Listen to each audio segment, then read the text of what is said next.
नमस्कार दोस्तों, श्री महाभगवत गीता पुराण में आपका हार्दिक स्वागत है।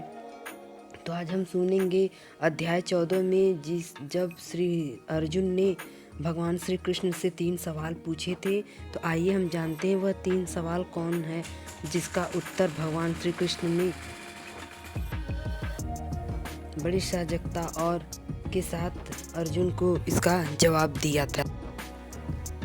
भगवान श्री कृष्ण ने उसका उत्तर देते हुए कहा, हे पांडव पुत्र, जो प्रकाश अशक्ति तथा मोह के उपस्थित होने पर न तो उससे घृणा करता है और न लुप्त हो जाने पर उसकी इच्छा करता है, जो भौतिक गुणों की समस्त प्रतिक्रियाओं से निशुल्क तथा अविचलित रहता है और यह जानकर कि केवल गुण ही क्रियाशील है, उदासीन तथा दिव्य बना रहता है, जो अपने आप में स्थित है और सुख तथा दुख को एक समान मानता है, जो मिट्टी के ठेले, पत्थर एवं स्वर्ण के टुकड़ों को समान दृष्टि से देखता है, जो अनुकूलन तथा प्रतिकूल के प्रति समान बना रहता है, जो धीरे है, जो प्रशंसा तथा बुराई, मान तथा अपमान के समान भाव रखता है, जो शत्रु तथा मित्र के साथ समान व्यवहार करता है और जिसके सारे भौतिक कार्यों का परित्याग कर दिया है, ऐसे व्यक्ति को प्रतिगुणों के में अतीत कहते हैं।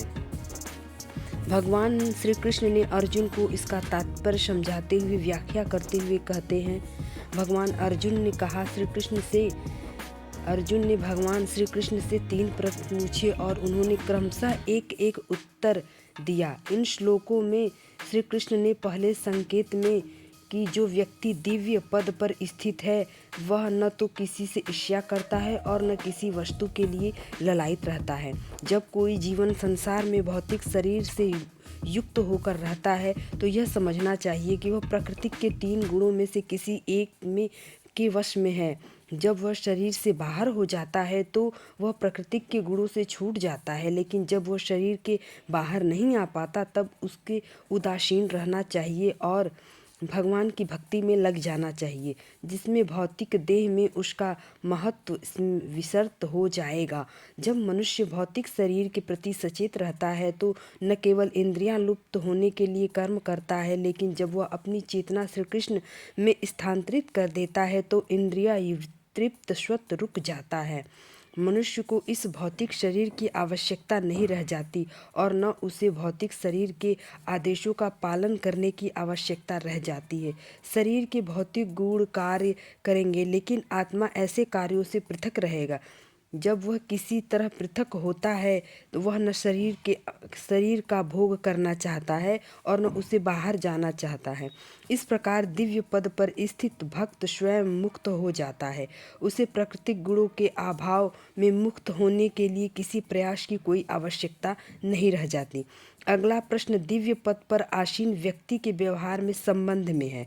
भौतिक पथ पर स्थित व्यक्ति को मिलने और अगला प्रश्न दिव्य पद पर आसीन व्यक्ति के व्यवहार के संबंध में है, जो श्री अर्जुन ने श्री भगवान कृष्ण से पूछा था। तो श्री कृष्ण ने कहा, भौतिक पद पर स्थित व्यक्ति शरीर को मिलने वाले कथातीत मान तथा अपमान से प्रभावित होता है, लेकिन दिव्य पद पर आश्रित व्यक्ति कभी भी ऐसे मिथ्या मान तथा अपमान से प्रभावित नहीं होता। वह महाश्री कृष्ण वनामृत में रहकर अपना कर्तव्य निर्वाह करता है और चिंता नहीं करता। कोई व्यक्ति उसका सम्मान नहीं करता या अपमान, वह इन बातों को स्वीकार कर लेता है जो श्री कृष्ण भगवान मृत में उसके कर्तव्य के अनुकूलन है, अन्यथा उसे किसी भौतिक वस्तु की आवश्यकता नहीं रह जाती, चाहे वह पत्थर हो या सोना हो। वह प्रत्येक व्यक्ति जो भगवान श्री कृष्ण भाव मृत के संपादक में उसकी सहायता करता है अपना मित्र मानता है और वह अपने कथाकथित शत्रु से के सभी घृणा नहीं करता। वह संभावना वाला होता है और सारी वस्तुओं को समान धरातल पर देखता है, क्योंकि वह इसे भली भांति जानता है कि उससे संसार में कुछ भी लेना देना नहीं है। उसे सामाजिक तथा राजनीतिक विषय में तनिक भी प्रभाव नहीं कर पाती, क्योंकि वह क्षीण उथल पुथल तथा उत्पादों की स्थिति से अवगत है वह अपने लिए कोई कर्म नहीं करता। श्री कृष्ण के लिए वह कुछ भी कर सकता है, लेकिन अपने लिए वह किसी प्रकार का प्रयास नहीं करता। ऐसे आचरण से मनुष्य वास्तव में दिव्य पद पर स्थित हो जाता है। इस प्रकार भगवान श्री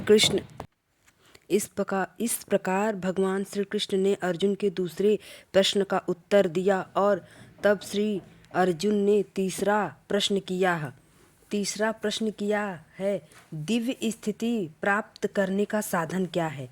तब श्री भगवान कृष्ण ने अर्जुन को यह तृतीय प्रश्न को उत्तर स्वरूप में अपना